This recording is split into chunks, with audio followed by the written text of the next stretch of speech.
When you think about big tech and regulation, you don't think about it a lot because the U.S. has generally, since the beginning of time, kept a pretty light touch. And one could argue that is one of the reasons why the U.S. leads in technology. That may be changing a little bit for some of the big tech giants. In fact, Google's on trial, and they had their closing arguments today. This was about their search case. There's a lot of litigation out there for Google, but this is about their search business. Justin Teresi joins us, Antitrust Litigation and Policy Analyst for Bloomberg Intelligence. He joins us here in our Bloomberg Interactive Broker Studio.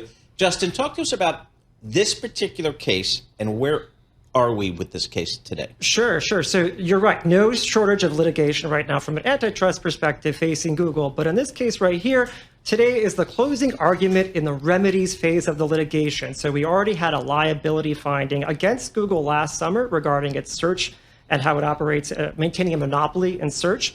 Today is the closing argument of this trial. It was about the last month or so about what to do about that. What's the remedy going to be in the litigation? Okay, so as the judge looks for a remedy, he found them, were an illegal monopoly almost a year ago. Since then, let's see, we've had OpenAI come on the scene. We've had other competitors come on the scene. The landscape has changed. You're right. And this is the problem, I would say, with a lot of these antitrust cases when they're brought against big tech, right? Things are changing so fast that by the time you get to a liability finding or a remedies phase, the landscape has changed quite a bit when you're trying to figure out what the right fix for a problem is. But to your point, that's right. A big star of the show here for the remedies trial was AI and what the future looks like in terms of search.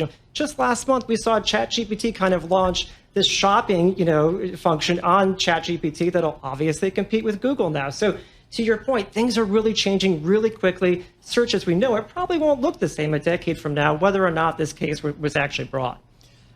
So many times each day I say, I can't believe Google, how good this search is. Because what do we do before search? John and I would have to get up off the sofa, go to the Encyclopedia Britannica, which was published in 1964 in our house, by the way, and hope it had what you were looking for. Now it just...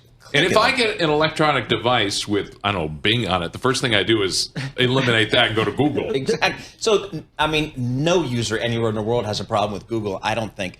What are some of the likely remedies? Yeah, you're really hitting the nail on the head here, right? And to your point about Bing or Yahoo or DuckDuckGo, a lot of folks prefer Google because Google's search algorithm, it's really been able to develop in a way that others haven't. And that's what this case is all about. Has Google maintained its monopoly by steering more searches to its products so that competitors really can't get to a place where you might say, hey, I want Bing, I don't want Google on my phone, right? So what we're probably going to see here, I would say, is that Google has all these agreements with companies like Apple, for example, where it pays Apple actually $20 billion a year so that its search properties are what's underlining your searches on Safari or Siri when you're using those on your iPhone.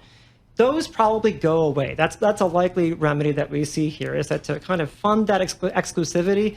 That's probably something that's coming to an end, more so than seeing a divestiture of the Chrome browser. I would argue, if I were a financial analyst following Google, I'd be like, that's a net positive. It saves me $20 billion, and you think I'm actually going to lose users and ad revenue? Are people going to switch then to Safari or Bing? I'm going to keep them as users, and I don't have to pay $20 billion for that access. Right. And that's a great question, too. Does Apple even stop using Google as its search backdrop if it's not paid by Google to use it? To your point, John, right? Yeah. People love Google. So how that rolls out, we don't really know. But I think a divestiture, that's probably not actually tackling the problem that's been identified here by the court the way that ending these kind of exclusivity agreements would. And they're not out of the timeout chair just yet, because there's other stuff happening with Google, right? That's Is it the right. same judge in the same court? It's not. Everything seems to be happening in D.C., or around D.C., I should say. But Google's advertising technology stack, its digital ad stack, that was also found to be a maintenance of monopoly violation last month by Judge Brinkema in Virginia. So we're rolling into a remedies phase in that case. There's actually a hearing about some of the documents that'll be exchanged in that case today. But we're going to have a remedies trial there now in late September. So really not out of the woods here yet for Google and its antitrust liability.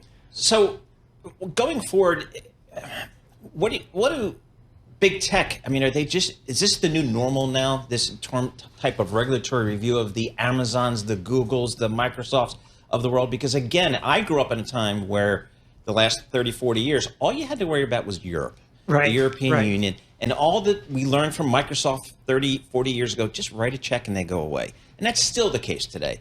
What's different now is, wait, now my U.S. regulators are starting to beat down on me. Sure, that's something sure. completely different.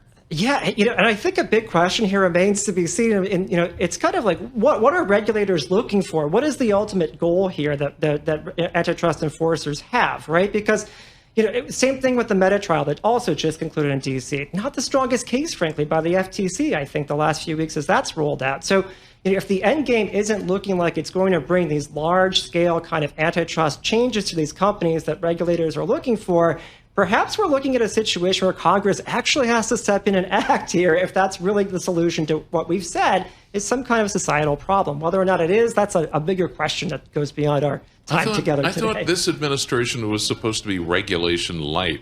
Yeah, I think there was a lot of thoughts on that, and I think this administration might be more apt to do things like settle a proposed merger when there's a problem with it versus run right into court like the last administration did. But there certainly is this streak of populism we see in this administration that's really different than that traditional old, GOP kind of approach to business-friendly regulation and enforcement. See, I think the markets take care of itself. Like if I'm a kid in a garage in Palo Alto, I'm thinking, well, Google's got the search business. I'm not going to invent anything in search. Meta's got the social business. I think I'll look somewhere else to be the next rock star. I don't know. Maybe we'll see how it goes. But anyway, Justin Teresi, thanks so much for joining us. This gives you a job. I mean, you can follow all this antitrust litigation stuff and Jen Rhee. So we got two of the best. So really helping us out there. Justin Teresi, antitrust litigation and policy analyst for Bloomberg Intelligence, joining us live here in our Bloomberg Interactive Broker Studio. And again, one of the many, many, many reasons why Bloomberg Intelligence is the best research platform on the street is we have the litigation folks in D.C., in New York, telling us what's important and what's not.